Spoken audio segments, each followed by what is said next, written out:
Welcome to the Newton County Democratic Committee's Town Hall Forum Series. In round one of tonight's forum, candidates vying to be Alcovy Judicial Circuit's next Superior Court judge join us. They are Cheveda McCamy,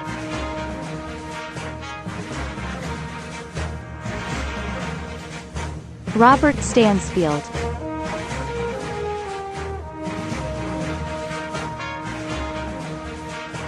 and now, our moderator. First Vice Chairman, Mike Hesterly. Thank you, candidates, for joining us for this forum tonight. Thanks to our neighbors and fellow voters for tuning in with us also. 2020 is the most pivotal election of our lifetime, and solid leadership is a necessity. Now for a look at the guidelines of this forum. These are the guidelines for the forum that the leadership and candidates have been given. I'll call on candidates in alphabetical order by their last name. When you're called on, you will be unmuted by the host and will be provided up to 2 minutes to give an introduction of yourself and your campaign. I will ask a question that was submitted at random. Candidates will be called on to respond in alphabetical order by their last name. The candidate answering the question will be provided 1 minute to respond. If an opponent is mentioned in the response by another candidate, the mentioned opponent will be afforded 30 seconds to respond. Time will be called by the chairman, who is also our host for the evening. All candidates will not necessarily be asked all questions. The allotted time for this forum is 1 hour. If all questions have been given the opportunity to be presented, I will then recycle the questions and continue in the order previously mentioned until the time is called by our chairman. At the closing of questions, I will call on the candidates in alphabetical order by last name, and you'll be afforded up to 2 minutes to give a closing statement. This forum is live streamed on YouTube. All comments are disabled and removed to ensure that the focus of this forum is on the candidates and not on individuals wishing to cause outside disruption. And now at the end of the forum, you may find a recording available on your YouTube and Facebook page. Now for opening remarks, let's begin with candidate Cheveda McCamy. Cheveda. Good evening. Thank you very much to the Newton County Democratic Party for hosting this event and inviting me to join. My name is Cheveda McCamy, and I'm running for Superior Court Judge here in the Alcovy Judicial Circuit. I am the Chief Assistant District Attorney in Henry County. I am a resident of Covington, Georgia. I was born and raised here. I attended Social Circle High School, the University of Georgia, and Mercer University Law School. I have been practicing for more than 20 years now. I've done both civil and criminal law. I've practiced with a large insurance firm and a small practitioner firm, and I've even owned my own firm. I've prosecuted cases from misdemeanor thefts all the way up to murder. I have been a member of this community for all my life, and I am active in a number of organizations, including both the Walton and Newton County Bar Associations, the New Rock Legal Society, of which I'm the co-chair of the Community Service Committee. I'm also a founding member of the Beyond the Bar Foundation Scholarship, which awards scholarships to our graduating seniors in Newton and Walton County. I want to become a judge because I want to make sure that I am a part of making our justice system fair and accessible to all. I want to make sure that we are rebuilding the trust in our justice system. And I want to make sure that people who come before the court know that they are heard and that they are treated fairly and with respect. Thank you, Cheveda.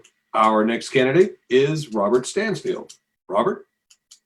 Thank you very much. I too would like to thank the Newton Democratic Party for hosting this event and inviting the judicial candidates to participate in it. I've been in Covington for 24 years out of a 31-year legal career.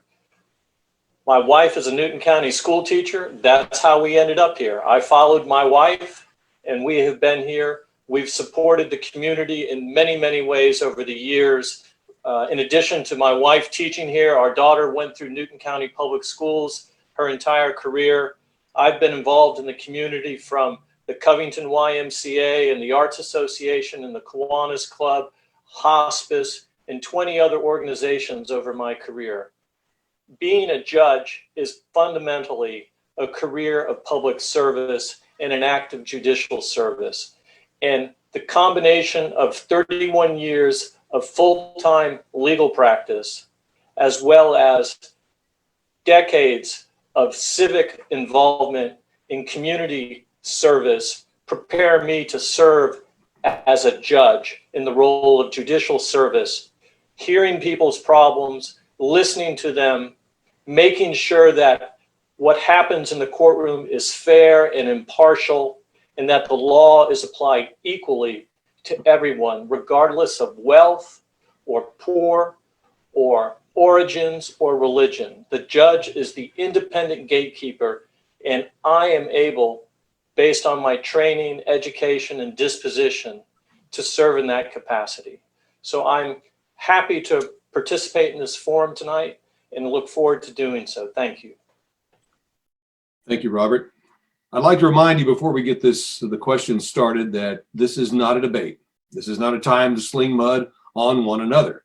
We want to provide a fair and equal opportunity to have candidates in front of their constituency, and the issues that arise in the forum that may violate this will be decided upon by unanimous agreement from the moderator and host.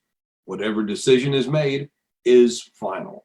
Now for the first question, that goes to Cheveda.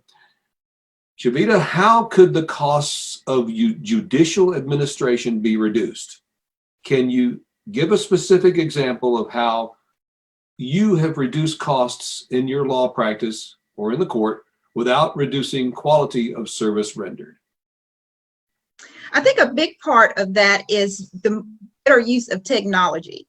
We want to make sure that we are able to efficiently move cases without delay. We want to make sure that we can get to as many people and the cases as soon as possible. I think going through this pandemic has shown us that we can do a lot more without having to make people drive and be present in court. Now that we are doing court via internet, via WebEx, via Zoom, we have realized that we don't have to have 10 lawyers sitting in the courtroom all day. When you can log in when it's time for your hearing and not have to wait for your turn to come up or for your client's case to be heard. I think we always have to look at better ways to manage the staff that's assigned to the courts, just as I do in my office, making sure that our time is being used efficiently. Thank you, Cheveda. Bob, your question is, do you ever wake up in the middle of the night thinking about a case, wishing you had handled something differently? And if so, can you describe one of these situations? So I wake up a lot in the middle of the night thinking about cases, but in all candor, it's about how I am moving forward, not what is behind me. I can't spend time looking at issues that are behind me. I have to look forward as to the issues that are in front of me. And sometimes that's the result that court didn't go well the day I wanted it, but I can't worry over spilled milk. I have to develop a strategy to move forward and to address the present as opposed to the past. Thank you, Bob. Cheveda, have you ever been disciplined by the state bar? No, I have not. Okay, that was quick. Bob, your question as I scroll up here. What is priority number one for you if elected to serve? Priority number one is to serve efficiently and fairly in making sure that people have the opportunity to tell their stories in court in accordance with the rules. And it's most important to me that people are heard, because I have learned that judicial rulings aren't respected or appreciated if people don't feel like their stories have been heard. The flip side of that, or the reciprocal, is the law does put some limits on what people can tell the judge and what is legally relevant. But within those parameters, people need an opportunity to have their day in court and to have their stories told and listened to. And the judge is part of that process, and it's important for people to do that. And so they will buy into the decision in the end, that they know that they've participated in it. Next question goes to candidate McCamy. And if you observed a party in your courtroom being poorly represented by an unprepared or ineffective lawyer, how would you handle that situation? I would handle that situation by stopping the proceeding, number one, and bring the attorneys either in chambers or up to the bench and addressing the issue that I see. I would inquire if more time was needed so that the attorney could be prepared. I would inquire to see if the attorney was experienced enough to handle the matter, depending on what the matter was before the court. And if not, I think a mention or a reprimand to the attorney is in order, and I think that they should be reported to the state bar. Everyone is entitled to adequate representation, and if a person is not getting that, then that needs to be corrected immediately. Thank you. Mr. Stansfield, do you believe the composition of juries adequately and fairly reflects society at large? And why or why not? In my experience in juries, I have found that the overall jury selection process works. The jury, however, is the result of an adversarial process. Lawyers get to reject or strike jurors, and that ends up changing the composition. The original pool of jurors that comes into the courtroom, I think, adequately reflects the broader society. But as we tailor the jury down based on preferences and prior experiences, there are times when the jury pool or the petit jury doesn't reflect the broader society. But that's supposed to be done in a way that reflects the best part of our legal system, to make sure that the jury is fair and impartial, as opposed to excluding people from jury service for an improper reason. So it's the purpose of reducing the jury pool, if you will, through strikes, is to make sure that people get a jury of their peers and people who can hear the evidence and make a decision solely on the evidence. To what extent have you practiced in the art of criminal law, family law, and in complex civil legislation? I began my career with a civil firm. We did insurance defense. And so I had a chance to work with personal injury cases, government cases, government liability. And so we saw a number of complex cases there. I've also, when I was in a small firm and in my own practiced family law, divorces, child custody, things like that. And I'm currently the chief assistant DA in Henry County now. And so my career as a prosecutor, as I said earlier, has expanded from misdemeanor cases, thefts, all the way up to murders. I've prosecuted gang cases. I serve as lead for Project Safe Neighborhood, which is a collaboration with the United States Attorney's Office, in which we, our goal is to make sure we remove violent criminals from the community, including gang members. So I have experience in all those areas. Thank you. And because these are randomly picked, it looks like, Robert, you get the same question. I'll read it again. To what extent have you practiced in the art of criminal law, family law, and in complex civil legislation? So my entire career has been in the civil practice, and it's been devoted fundamentally to representing people in equity matters, such as injunctions, business disputes, contract disputes, real property disputes, estate disputes, wills disputes. All of those matters are within the unique jurisdiction of the Superior Court. And it's important in this election, I think, to have that sort of experience, because two of the judges who are leaving, Judge Osborne and Judge Benton, had extensive civil experience. Judge Benton was a well-known real estate lawyer before he left the bench. We have many career prosecutors, or will have many career prosecutors on the bench, but to have that balance of the civil experience is very important.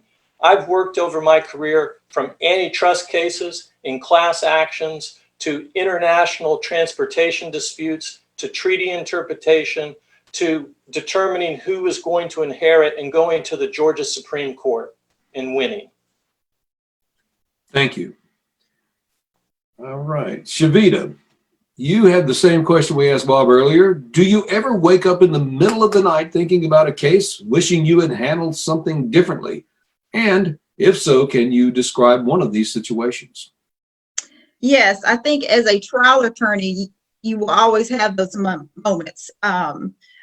You have those moments where you wake up in the middle of the night, maybe after a closing, and you think, oh man, I should have said XYZ, or maybe I should have argued it this way.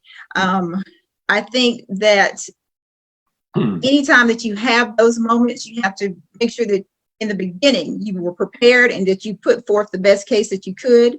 And I think in the end, justice will prevail. And I believe I know that I've been successful in most of my cases. And so even though you have those moments, I think just as Mr. Stansfield stated, you have to move past it. You have to make sure you focus on, if there is a problem, how do you solve that problem? And making sure that you move forward and make sure that anything else that you do is toward whatever the goal is. Thank you. Bob, violent crime, particularly youth violence, is perceived to be at a crisis level by many today. What, if any, do you believe is the appropriate role for the judiciary in addressing this perceived crisis? It's important for the judiciary to respect the bounds of, one, the juvenile court system and the purposes of the juvenile court system, which have an emphasis on rehabilitation. So the judiciary needs to really enhance the juvenile court system to promote it, to give it what it needs, to provide the assets it needs to do its work of rehabilitation. With respect to the 7 deadly sins or to older offenders who can be treated as adults, the law has to, as it's currently written, has to apply it that way. I do think it's important for the courts and also district attorneys' offices to try to have an interventional strategy, and it's probably best for the district attorney's office to do that, to try to get into some programs and get into neighborhoods where we divert folks or divert young people from potential criminal activity and provide other alternatives. And that's critical. Thank you. And Cheveda, the question for you is, what is your vision for our community? My vision for our community is that they will have a court system that they trust. Many times we see in the media or we hear from our family, friends, that they don't trust the court system. So I want to be able to build a community that trusts the court system. And to do that, I believe that we have to, number one, be transparent. We have to make sure that we apply the law in a fair and just way, and that we can't be afraid to interact with the community.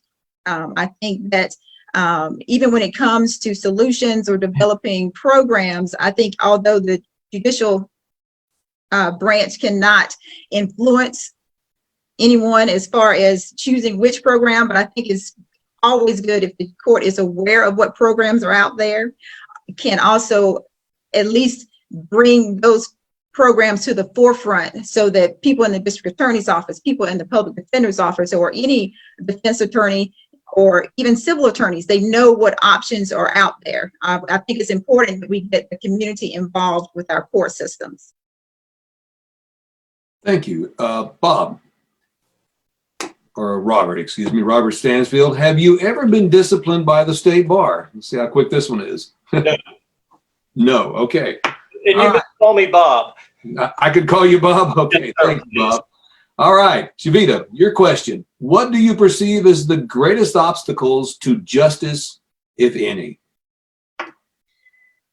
I think the greatest obstacle to justice is access. I think that a lot of people, even when they have been wrong, whether it is a civil contract dispute, real estate, landlord-tenant, they don't know what remedies they have, and they feel like they can't afford an attorney to even pursue it. I think that is one of the biggest obstacles. It's just the information that people need about the courts and what the courts can do, and that people should not be afraid to come to the courts to seek help. All right. What are the issues, Mr. Stansfield, in your professional opinion, regarding alternative sentences for nonviolent offenders in Georgia? I am of an age where I remember when Georgia adopted the 3 strikes and you're out rule. And at that time, or shortly thereafter, I met Denny Dobbs, a state legislator here, who said Georgia will not be able to build enough prisons to lock up everybody they're going to need to lock up under that sort of a strategy. Alternative sentences for nonviolent offenders are very important, and alternative courts are very important. They provide treatment to folks who need it. They save tax money because we're not locking up people who don't need to be treated. They need treatment, but they keep them under strict supervision. Likewise, I think for nonviolent offenders, exploring and utilizing alternative sentencing is likewise important. All right. Cheveda, why should voters support you rather than your opponents? I believe that voters should support me because I do have the experience to be a judge. I have had an opportunity to speak with many, or at least 4 of the 5 judges that are currently on the bench, and they all have told me that as to the caseload in the courtrooms, of course, the number of cases that come in, 50% are civil, 50% are criminal.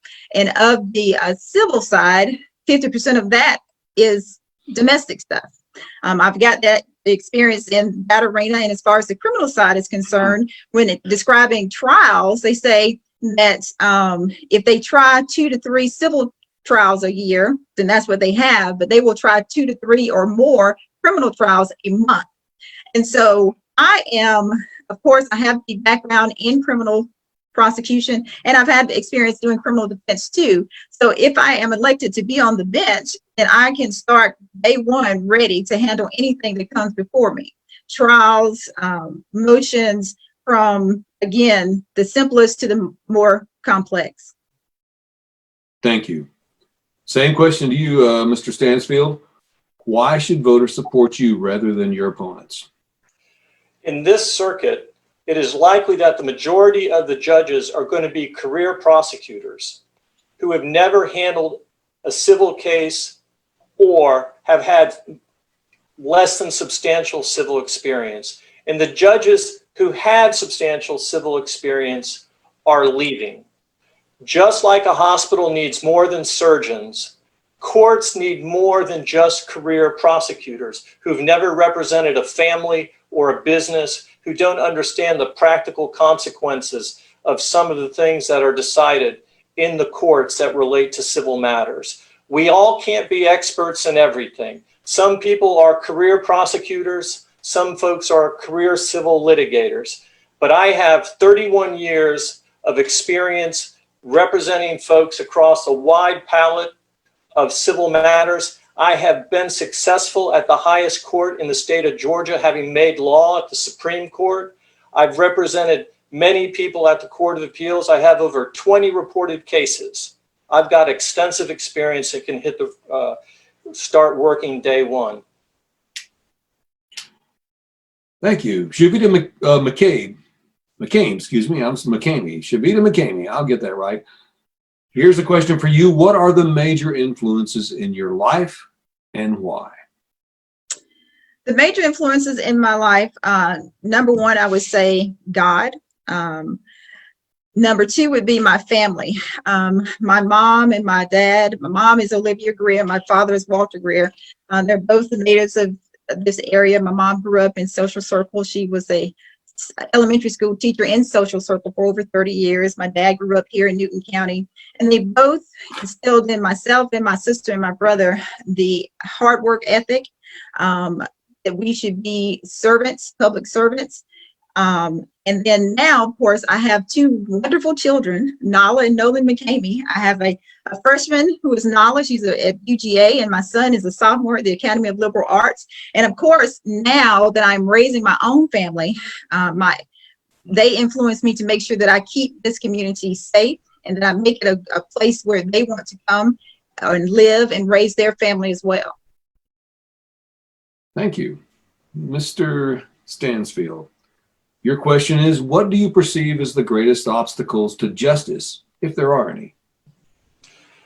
I agree that access is an issue. I also think that beyond access is an appreciation of what the courts really can do and what they can't do. Many times I have people come to me with a wrong and the law does not provide a remedy for it, or the courts do not provide a remedy for it. And people need to appreciate that there are not laws that cover everything that happens to them. And so some remedies are available and they should pursue them.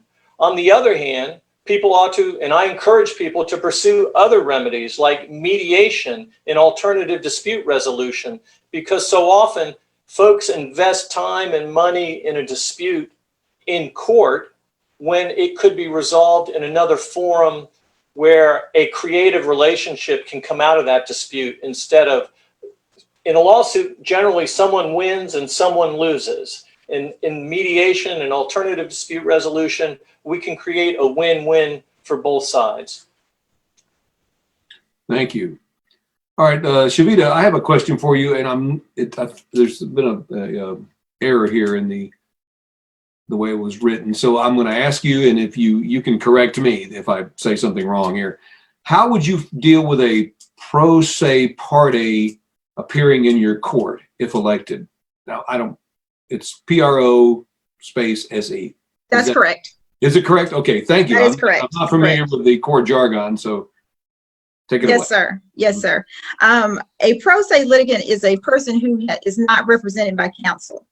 And I believe that I would, number one, make sure they understand what they are doing as far as, basically having what we call a Cheveda hearing, making sure that, number one, that they understand the pros and cons of representing themselves, and that they know that the court cannot give them any legal advice, and that they still want to go forward with this. And there's a couple of standards that they have to be able to prove to the court that they are able to represent themselves. Of course, as a judge, you can't give a pro se litigant any special treatment.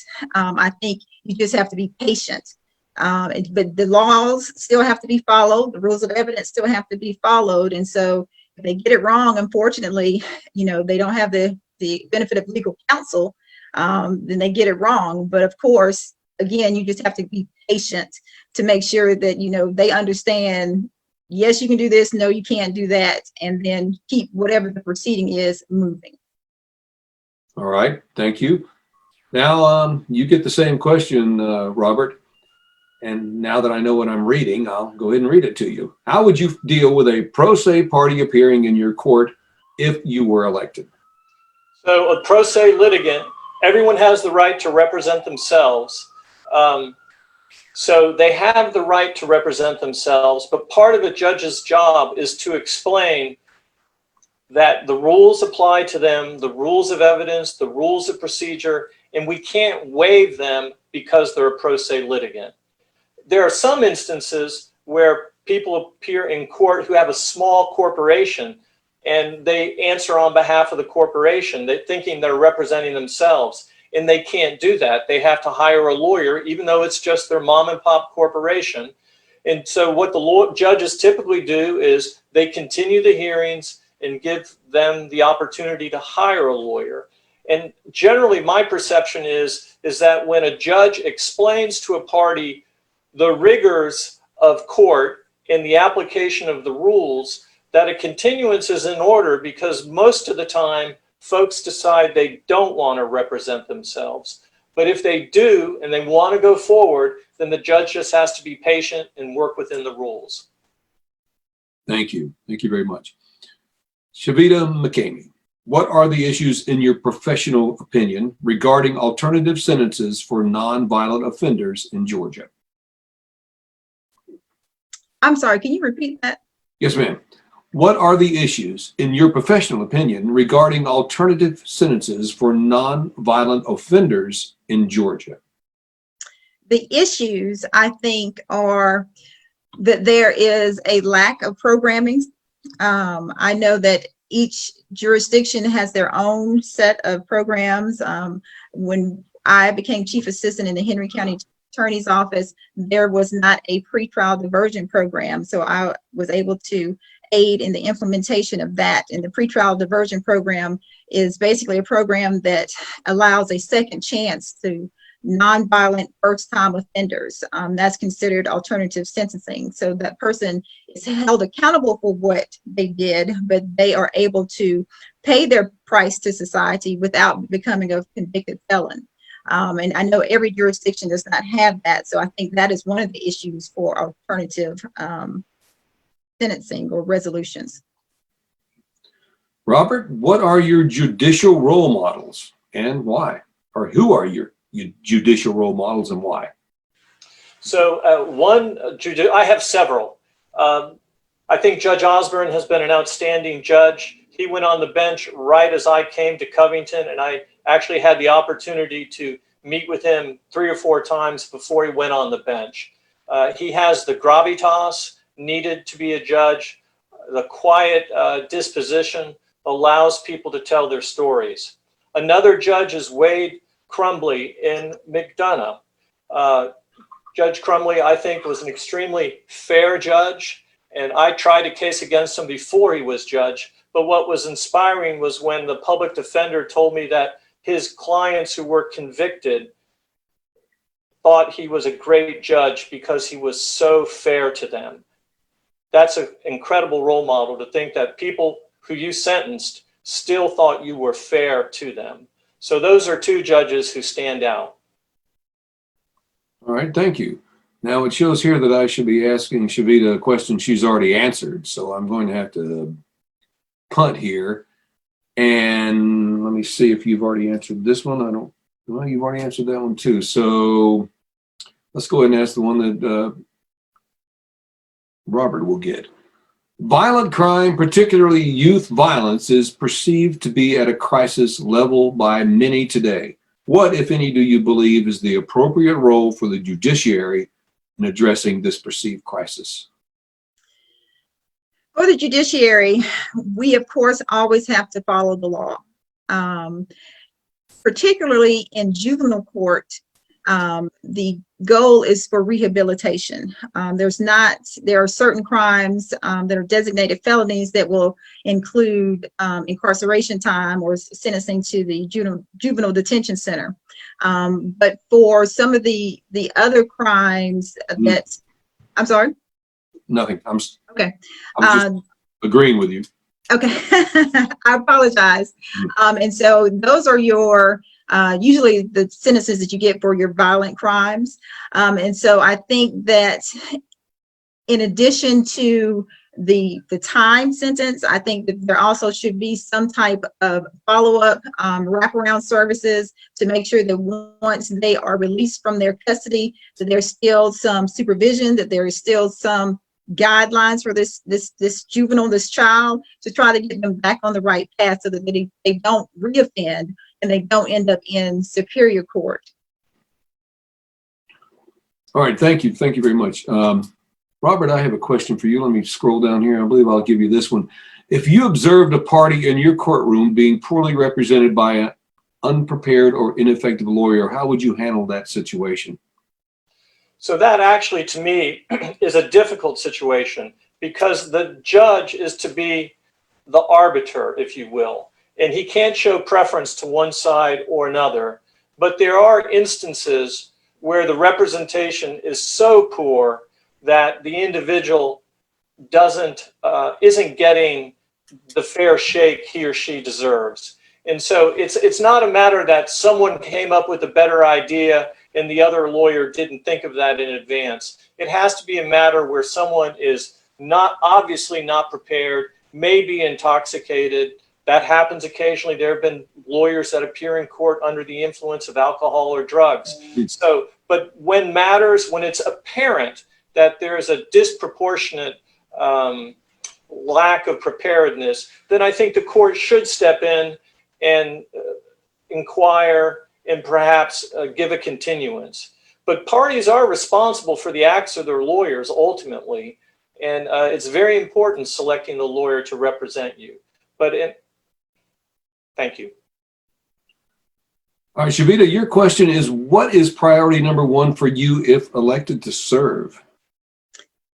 If elected, priority number one will be, I believe, making sure that we are not having a backlog of cases. Because of the pandemic that we're going through, of course, there are certain things that we cannot do in court right now. Of course, jury trials have been suspended. So I perceive that by January, we should be back up and running, and so we will need to be ready to move cases, make sure that our cases are not lingering on the docket. We're going to have to make sure that we are coming up with scheduling orders and making sure that people stick to those scheduling orders. And if not, there needs to be a good legal reason why they can't go forward. And we just need to make sure that the courtroom is moving in an efficient manner, and making sure that justice is being served and that the law is being followed. So that would be my priority, to make sure that we have a management system in place to make sure that we do not have a backlog. Thank you. Do you believe, Bob, that the composition of juries adequately and fairly reflects society at large? Why or why not? With all due respect, I think I answered that just a little while ago. Oh, well. I'll see if I can round up another one for you then. All right, let's see if you've answered this one. All right, yeah, let me try that. Okay. This random thing doesn't work all the time, but here we go. Number 9, what are the major influences in your life and why? So like Cheveda, I was raised in a home where church was very important. That rolled over into my education. I graduated from an all-male Catholic military school in Savannah. That's a very character-forming experience between both the religious side of it as well as the military side of it. My parents were a traditional family. My dad was a World War II Marine. My mom was a nurse. We were 7 kids, so structure, organization was very important. A major force in my life beyond my church was my scouting program. I was heavily involved in that. I'm an Eagle Scout. I worked at the Philmont National Scout Ranch. I've worked in summer camps since I was 14. My wife and I met working in a church camp. And then I think within the legal community, I have been inspired by seeing some great lawyers represent their clients very well. And that has made a big impact on me to know that I'm in that tradition of helping people when perhaps no one else can help them. And that's been very inspiring. All right, thank you, Robert. We appreciate that. Cheveda, I got number 11 for you. Who are your judicial role models and why? In front of a number of, am I muted? No. I got a chance to practice before a number of judges across Georgia. One of the more recent judges that I do admire is Judge John Trey Pipkin. He was formerly a Superior Court judge in Henry County, and now he's on the Court of Appeals. But when he came on the bench in Henry County, he inherited the largest case count of any of the 3 judges. And that was on the civil and the criminal side. And within that year, or within a year's time, he was able to work the courtroom and get those cases down so that by the time he went to the Court of Appeals, he had the lowest case count. And so I definitely admire his management style. I also admire Judge Constance Russell. She too was a great manager of cases. She was very knowledgeable on the law. Whenever you came into her courtroom, you knew you had to be on your A game, because when she asked the question, she already knew the answer. And so I definitely admire her for that and would like to pattern my judicial career after both of those judges. Thank you very much. Thank you, Cheveda. Robert, how could the costs of judicial administration be reduced? And can you give a specific example of how you've reduced costs in your law or practice or courtroom without reducing quality of service rendered? So I'm not privy to the judicial budget. my general experience is that I've never heard a judge complain that his department had enough money. So that it may be more of an issue of it being properly funded. But beyond that, in the traditional law practice, we've made lots of changes to save money. Everybody is connected now by the internet. Law libraries are all internet based. It used to be that everything was in a book. The most expensive part of a law practice historically was the library. The library now is very, very nominal, a nominal part of the overhead. In addition, making sure that our staff is properly trained and to address specific issues is very important. And in a judge's office, that's likewise important to have a proper division of labor with the judicial staff, from the law clerk to the secretary to scheduling. It's very important to have all that working properly. All right, thank you. Do you believe the composition of juries adequately and fairly reflects society at large? And why? That question has not been asked of me. Okay, well, good. I believe that it is definitely better now that we have gone to the system where you don't just pull jurors strictly from voters registration, but you get it from driver's license and voters registration. I believe that the composition based upon that is more representative of the community at large. All right. What is your vision for our community?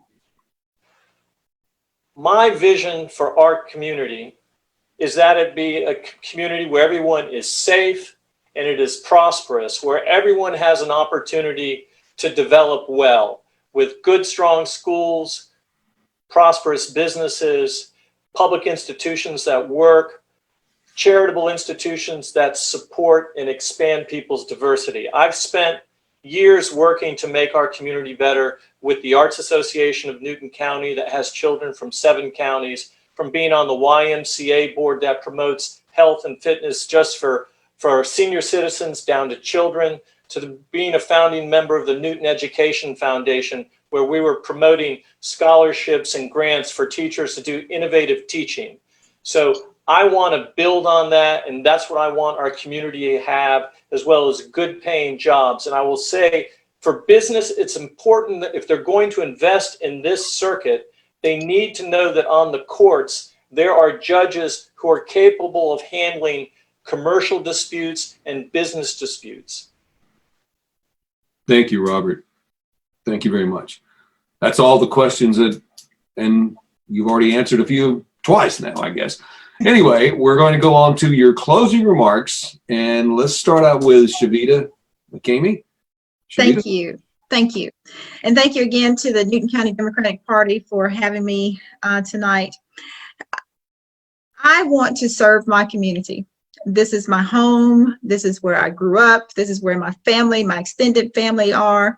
This is where I raise my children. This is where I want my children to raise my grandchildren. I care about this community. I want to make sure that my community feels that they can trust their judicial system, that they can come before the court and be heard, and know that the law will be administered fairly, and that they will be treated with respect and dignity when they come before the court. My experience has been in both criminal and civil law. I have vast trial experience, again, in both criminal and civil law. And I believe that I will be a great judge and a great servant of this community. So I humbly ask for your vote. And now, Robert Stansfield, it's your time. Thank you very much. Thank you again to the Democratic Party here in Newton County for sponsoring this event. I appreciate the opportunity to be here. With 31 years of experience in courts across the state courts, federal courts, from the magistrate court to the Supreme Court of the state of Georgia, I have represented clients in a whole host of issues in areas of the law that are specifically dedicated to the Superior Court, titles to land, injunctions, many things. It's important that this court have diversity. And by diversity, diversity of experience, not just former criminal prosecutors. We need people who understand the bread and butter issues that come before a family. Buying a home, a real estate dispute, a dispute over an easement. What about a will? I'm capable of handling all those matters. Ask you to vote for me. Thank you. Thank you, candidates for the Alcovy Circuit Superior Court Judge. We appreciate you coming on and being with us this evening, and we do very, very much hope that both of you do your best, and I'm sure you will, to get out there and campaign. And I would like to thank both Cheveda McCamy and Robert Stansfield for being with us again. And Ryan, would you have anything else that you'd like to add to this?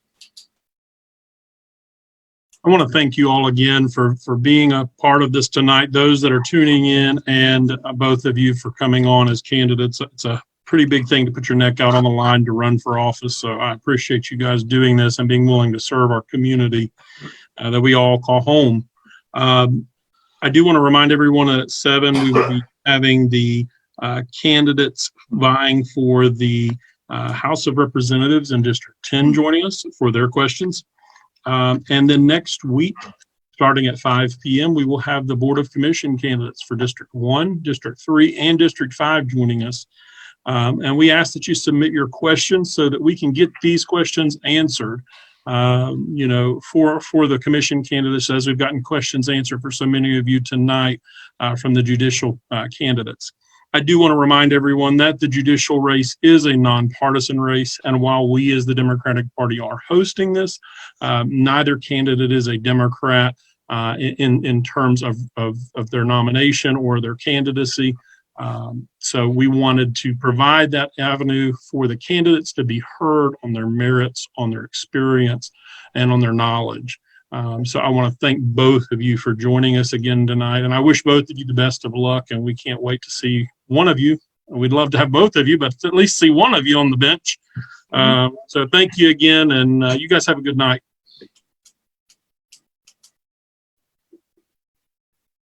Thank you. Good night. Thank you very much. Good night.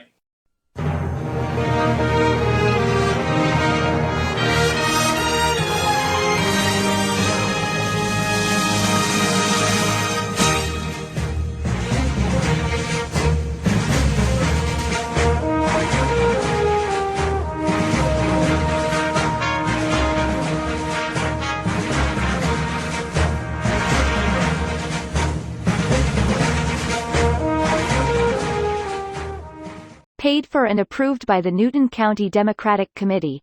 Not authorized by any candidate or candidates committee.